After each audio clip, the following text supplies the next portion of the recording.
네, 2020년 5월 15일 금요일 용칼입니다. 네, 5월 15일 스승의 날입니다. 여러분, 뭐 이런 말 있잖아요. 인생 영화, 인생 노래, 혹은 인생 식당. 자기 생을 통틀어서 가장 좋아하는, 최애하는, 무언가가 있을 때 인생 땡땡 이러죠. 여러분에게 인생 스승이 있습니까? 일생을 통틀어 그분의 가르침에 따라서 살아야겠다라고 마음 먹게 만드는. 저에게는 뭐 인생 스승이 한 번도 만난 적이 없는 예수님입니다만은 예수님은 신앙의 대상이기도 하고 그래서 스승에서 좀 배제를 한다면은 꽤 있습니다. 뭐 설명드려봐야 뭐 여러분들이 이거 들으려고 이 방송 함께 하시는 건 아닐 테니까 넘어가겠습니다만, 어떤 분들 중에는 인생 스승도 있지만은 정말 두 번 다시 길거리에서도 만나고 싶지 않은 그런 과거의 교사가 있지 않겠습니까? 저도 그런 사람이 종종 있습니다. 저도 그런 사람이 몇 명 있습니다. 하여간 여러분, 좋은 스승, 인생 스승이 많으신 여러분이기를 바랍니다. 자, 오늘 용칼은 재난지원금 실패를 바라는 사람들의 목소리를 한번 귀 기울여 들어보도록 하겠습니다. 들을 말은 없어요. 동의될 만한 주장도 없고요. 그들은 왜 그렇게 재난지원금을 반대하는지 그 속내를 우리가 정확하게 읽어야 한다는 것이죠. 광고 함께 하시고 곧바로 오늘 본론으로 들어가겠습니다. 7,000원 운전자 보험입니다. 7,000원 운전자 보험. 자, 진단금과 수술비를 보장해주는 건강보험 얼마에 가입하고 계십니까? 다음 카페 7,000원 운전자 보험을 검색하세요. 암, 뇌졸중, 심근경색 진단금과 수술비, 상해 보장까지 월 2만 원대고요. 보험료가 오르지 않습니다. 우리 집 화재 보험 얼마에 가입하고 계십니까? 화재 보장과 화재 배상 책임, 12대 가전제품 고장 수리비까지 월 5,800원입니다. 또한 과거에 병력이 있어서 병이 있어서 보험 가입이 어려웠던 분들, 그리고 나이가 많아서 보험 가입이 어려운 분들 전화 주시면은 만족할 만한 보장과 저렴한 보험료로 안내해 드리겠습니다. 운전자 보험, 건강보험, 치아보험, 실손보험 등 모든 보험을 상담해 드려요. 016-360-0689, 016-360-0689고요. 02849-9730, 02849-9730. 연중무휴 밤 9시까지 다음에서 7,000원 운전자 보험 카페를 검색해 보시기 바랍니다. 자, 뿌리 깊은 샴푸엔 모낭 영양제입니다. 탈모 샴푸나 건강약품, 레이저 등 좋다는 거 다 해봤는데 효과 없는 분, 탈모 의약품을 쓸 수 없는 가임기 여성이나 성장기 청소년, 탈모약 쓰다가 부작용이나 경제적인 이유 때문에 중단하고 다시 나빠지는 분, 모발 이식 후 나머지 부분이 다시 나빠지는 분, 탈모약으로 관리하고 싶지만 더 튼튼히 오래 유지하고 싶으신 분, 탈모약을 줄여서 최소의 양만으로 유지하고 싶으신 분, 머리가 가늘어지고 푸석해지고 지속적으로 빠지는 분들, 뿌리 깊은 샴푸와 모낭 영양제 만나보시기 바랍니다. 문의 전화 1566-7871, 1566-7871입니다. 중앙일보가 그동안 이런저런 사설이나 칼럼을 통해서 해왔던 얘기입니다. 현금 살포하지 마라. 중앙일보뿐입니까? 조선일보도 마찬가지죠. 이들 수구 언론, 자본가의 입장을 대변하고 있는 반민중적, 반민생적 언론, 중앙일보, 조선일보, 동아일보도 그렇죠. 경제신문 다르겠습니까? 그렇지 않은 신문을 찾는 게 더 빨라요. 자, 근데 중앙일보가 이창용 국제통화기금 아시아태평양 담당 국장 입을 빌려가지고 현금 살포에 의존하지 말라, 이런 이야기를 하고 있습니다. 이 사람이 지금 이창용 IMF 국장인데요. 한국인이죠. 원래 서울대 교수하다가요. 금융위원회 부위원장 하다가 아시아개발은행의 이코노미스트로 갔다가 IMF 아시아태평양 담당 국장이 됐어요. 네, 이창용보다는 제가 경제적 식견이 매우 부족하고 모자라고, 네, 그거 일단 인정하고 들어가겠습니다. 그러나 적어도 현금 살포 의존하지 말라, 이런 식의 주장을 폈던 그 수많은 이런 자본가의 추구들, 그들이 생각을 잘못하고 있다라는 점만은 얘기할 수 있습니다. 예. 재난지원금, 지금 뭐 경기도에서는 재난기본소득이라고 말하고 있습니다만은 재난지원금이 일회성 지원금인데 소비를 살릴 수가 없다. 중소기업, 자영업자에게 써서 실업을 막아야 한다, 이런 이야기라고 있습니다. 많이 들어본 얘기 아닙니까? 여러분, 중소기업, 자영업자에게 집중적으로 지원해야 한다. 기업에게 지원해야 된다, 이런 얘기합니다. 여러분, 지금 재난지원금이 중소기업, 자영업자에게 도움을 안 주는 겁니까? 아니죠. 도움을 드리는 거예요. 국민들한테 기왕 소비하실 거, 이 중소기업 또 그리고 중소상공인 그리고 자영업자에게 쓸 수 있도록 해줘야 된다. 동네 골목상권 가서 구매하시라, 이러면서 드리는 거 아닙니까? 실제로 현장에서 제가 시흥시도 가보고 용인시도 가봤습니다만은 현장에서 이 상점을 운영하시는 분들의 이야기가 확실히 효과가 있다, 이겁니다. 언제 한번 정부 대책 중에 이렇게 밑바닥에서 온기가 돌았던 적이 있었습니까? 그렇지 않아요? 이게 지금 이 가진 자들은 재난지원금이 중소기업, 자영업자에게는 별 도움이 안 된다라는 식으로 자꾸 만들어내고 있는데, 이마만큼 도움이 된 적이 없었어요, 인간들아. 정신을 좀 차려요. 니들이 얘기한다고 다 맞습니까? 자, 이창용 씨 얘기 계속 들어보겠습니다. 중앙일보와 인터뷰를 가졌는데 한국 정부의 전국민 대상 재난지원금 지원에 대해서 우려를 표명했다. 한국 정부의 신종 코로나 바이러스 감염증 정책 대응과 관련해 방역과 거시대책 정책은 잘했지만, 야, 중앙일보, 니네는 그동안 줄곧 문재인 정부가 코로나19 대응 잘못하고 있다라고 말하지 않았니? 그건 이제 인정하는 거야? 그건 인정하는 거야? 아이고 진짜. 그러면서 재난지원금 무작정 선진국 대책을 따라가는 건 문제가 있다고 경고했다. 한국은 국제 통화를 찍어내는 선진국이 아닌 만큼 정책의 우선순위를 명확히 정해야 한다. 기축통화를 담당하고 있는 달러 찍어내는 나라만 이런 재난지원금 하라는 얘기입니까? 에? 웃기고 자빠졌네. 야, 뭐 반말하고 싶진 않습니다만 여하간 그렇지 않은 나라는 재난지원금 하지 말고 분수에 맞게 지원하라, 이런 얘기인가 봐요. 재난지원금은 일회성이어서 재난으로 직접 피해를 본 계층을 타겟으로 지원해야 효과가 있다. 이창용 선생님, 서울대 교수까지 지내신 분인데 이렇게 그 뜬구름 잡는 얘기나 하세요. 재난으로 직접 피해를 본 계층이 바로 대다수 국민입니다. 그 대다수 국민에게 생활에 도움이 되시라고 드리는 거예요. 얼마 많이 드리는 것도 아닙니다. 100만 원 갖고 현대인이 한국 사회에서 살 수가 있어요? 현대 한국인이. 그리고 말씀드린 대로 이분들한테 돈을 들여서 한정 지었잖아요. 뭐 대형마트 같은 데서 하지 못하게 하고 인터넷 쇼핑몰 같은 데서 뭐 하지 않게 하고 골목상권에서 도움이 되게 그렇게 한정 지어서 상품권으로 나눠드리잖아요. 당연히 중소기업, 자영업자한테 도움이 되지요. 어떻게 정부가 그냥 통장에 그분들한테만 꽂아주면은 생기가 돕니까? 그동안 그렇게 많은 정책을 똑같은 정책을 펼쳤는데 소득이 있었습니까? 경제 위기 때마다 이렇게 현금을 풀었는데 뭐 이번 같은 경우 상반기 동안 137조를 쓴다더만 기획재 정부가. 아니 137조를 다 국민한테 드리자는 것도 아니고요. 다 100만 원씩 줘도 50조입니다. 다 100만 원씩 줘도 50조예요. 그중에 15조를 지금 푼 거 아닙니까? 15조를 푼 거 아니에요. 경기도는 지금 1조 4천억 못 되는 돈을 풀었는데도 경기가 살고 있어요.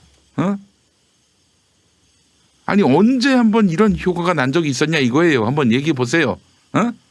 그렇게 트리클 다운 이펙트, 대기업들, 부자들, 그분들에게 소비 여력을 주면은 결국에는 경기가 살아난다. 이런 한 번도 입증된 적이 없는 그런, 이미 서구 사회에서는 하나만 한 소리가 돼버린 이 정책을 붙잡고 그거대로 가자고. 아니 IMF 아시아 태평양 담당국장 맞습니까? 종양일보요. 원래 이 민족의 종양이니까 뭐 그렇다 치고 뭘 알지도 못하면서 그런 얘기를 하세요. 자, 저는 종양일보가 왜 이런 기사를 실었느냐.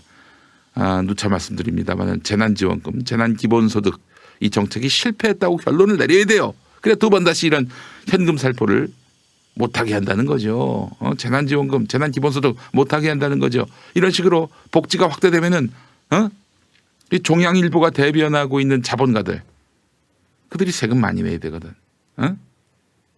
그게 싫어요. 그러니까 지금 이 기사의 본질을 한마디로 요약하면 세금 내기 싫다 이거예요.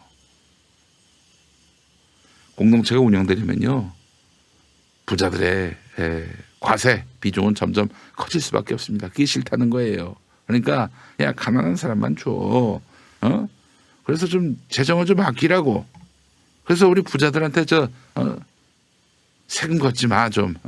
뭐 부유세, 종합부동산세 웃기고 자빠졌네. 야, 그걸 우리가 왜 내니? 우리의 이익하고 뭐가 상관이 있는데? 이게 그들의 정확한 속내일 겁니다.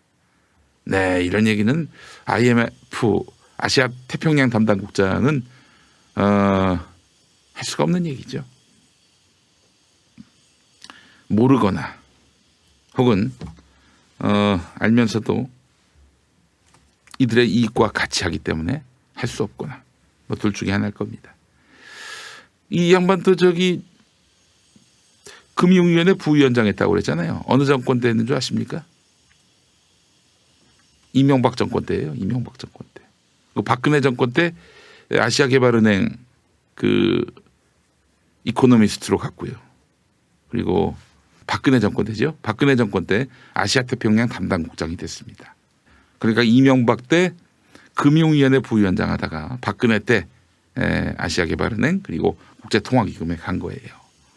이분이 어느 시기에 출세를 했는지만 보더라도 이분이 어느 계층을 대변하는지 단번에 알 수 있지 않습니까? 자, 중앙일보는 지금 코로나19 국면에 들어서면서 정말 노래를 부르는 게 있습니다. 바로 원격 진료를 도입하자 이겁니다. 원격 진료를 도입하자. 근데 정부가 원격 진료를 도입하려는 것 같아요. 여당에서는 난색을 표하고 있습니다만은 안 되죠. 안 됩니다. 저는 안 된다고 생각합니다. 자, 이런 점에서는 그 최대집하고 저하고 견해가 같아요. 참 세상에 이렇게 만나는 수도 있네요. 한겨레 기사 보겠습니다. 현행 의료법은 의사와 환자가 직접 만나지 않고 진료 상담 처방을 하는 원격 의료를 원칙적으로 금지하고 있다. 2003년 의료법 개정을 통해서 의료인 간 원격 의료가 허용된 뒤, 그러니까 의료인 사이에 이제 원격 의료가 허용된 거예요. MB 정권 들어서 이제 의료인과 환자 사이에 원격 의료를 도입하는 방안이 추진이 됐습니다. MB 정권 때. 여러분, MB가 뭐 의료의 의료 서비스가 보편적이고 대중적이고 또 편의적으로 운영될 수 있도록 이렇게 배려를 하려고 하는 거겠습니까? 그 머리에 이거밖에 없는 양반인데 돈 때문이죠. 원격 의료를 도입하면은 여러분 그냥 지금 여러분이 갖고 있는 컴퓨터를 딱 키면은 원격 의료가 됩니까? 아니에요. 이런저런 의료기기가 또 팔려야 합니다. 뭐 맥박을 잰다든지 뭐 혈당을 잰다든지 아마 이런 기계도 사야 될 거예요. 원격 의료를 하시자는 분들. 그럼 누가 대박이 나느냐? 당장 이 사업에 깊숙이 들어간 기업은 바로 삼성입니다. 예. 범삼성가인 중앙일보에서 그래서 원격 진료하자 이렇게 노래를 부르고 나발을 부는 거 아닙니까? 이명박 정권 때 민주당과 의사협회가 반발을 했고 의료법 개정이 필요하지 않은 시범 사업만 여러 차례 시행이 됐는데 이번에 코로나19 때 정부가 비용원 내 감염 확산 우려로 인해서 일반 환자의 비용원 출입을 줄이기 위해서 한시적으로 만성 질환자 등에 한정해서 비대면 진료를 허용했어요. 아마 그 비대면 진료는 그냥 뭐 말만 오가는 진료일 거예요. 그러나 말만 오가서야 확진을 판단할 수 있겠습니까? 불가능하죠. 원격 의료 도입 찬성 쪽에서는 의료기관 서비스가 부족한 지역에 있는 만성 질환자 등이 굳이 서울에 오지 않더라도 필요한 진료와 처방을 받을 수 있다. 예. 아니 그 서비스가 부족한 지역에 계신 분들, 그분들에게 공공의료의 손길이 미치도록 노력하면 되는 거 아닙니까? 보건소 많이 짓고요. 굳이 이렇게 원격 의료를 도입할 수 있게 해준다면은 요만큼만 구멍 내자. 요만큼만 구멍 내자. 하지만은 이 구멍으로부터 물이 나가면 이제 물고가 트이는 거죠. 이 구멍이 점점 커져서 완전히 그 모든 댐이 무너지게 될 것입니다. 소수를 위해서 이렇게 위험천만한 제도를 도입하자라고 이야기하는 자들. 네. 그 소수만 이용하게 하자. 그런 취지겠습니까? 이 자들이. 도서벽지의 주민이나 거동이 불편한 고령층. 이분들에 대한 의료복지 서비스를 확대하면 됩니다. 공공의 의료복지 서비스를. 굳이 원격 의료를 도입해가지고 온 나라를 의료기기 장터로 만들 필요는 없다는 거예요. 보건의료 전문가들도 그런 입장입니다. 김창엽 서울대 보건대학원 교수는 외환 위기 이후 새로운 성장 동력을 찾아야 하는 과제를 안게 된 통치자들이 진보 보수 정권을 막론하고 의료 서비스의 산업화를 핵심 구호로 내세워온 측면이 있다. 원격 의료 도입이 본격화되면 의료 분야에서 영리 추구 경향이 훨씬 더 강해질 뿐 아니라 의료 서비스가 열악한 지역에 대한 공공의료 확충 노력도 물거품이 될 수 있다. 시민사회단체 쪽에서도 대형 병원 중심의 의료기기 산업이 육성될 것으로 보이는데 이게 의료의 공공성 강화라는 목표 대신에 특정 산업의 돈벌이로만 활용될 여지가 크다 이러면서 반발한다. 네, 제가 누차 얘기합니다. 의료나 수도나 철도나 그리고 교육 이런 분야는 영리의 물결이 밀려오지 못하도록 아주 튼튼한 견실한 그런 방파제를 세워놔야 합니다. 예. 여기에 영리화, 즉 욕망의 물길이 넘어오는 순간 이건 걷잡을 수가 없는 거예요. 예. 우리가 이야기하는 서구 선진국 중에 하나인 영국은 무상의료입니다. 네. 뭐 의료 서비스가 별로다 이렇게 얘기하는 분들도 제가 만나본 적은 있는데 공공의 영역에 고집스럽게 의료를 묶어둬야 될 이유가 바로 여기에 있는 거예요. 응? 우리 국민들이 행여 영리화된 의료 서비스로 인해서 제대로 된 치료도 진단도 받지 못하는 이런 상황이 오게 된다면 이 나라는 지옥이 되는 겁니다, 여러분. 그렇잖아요. 미국이 그렇습니다. 미국이. 네, 미국. 얘기 들어보니까 말이죠. 그 코로나19 진단 우리나라는 공짜입니다, 여러분. 공짜예요. 응? 정부가 공짜로 해줘요.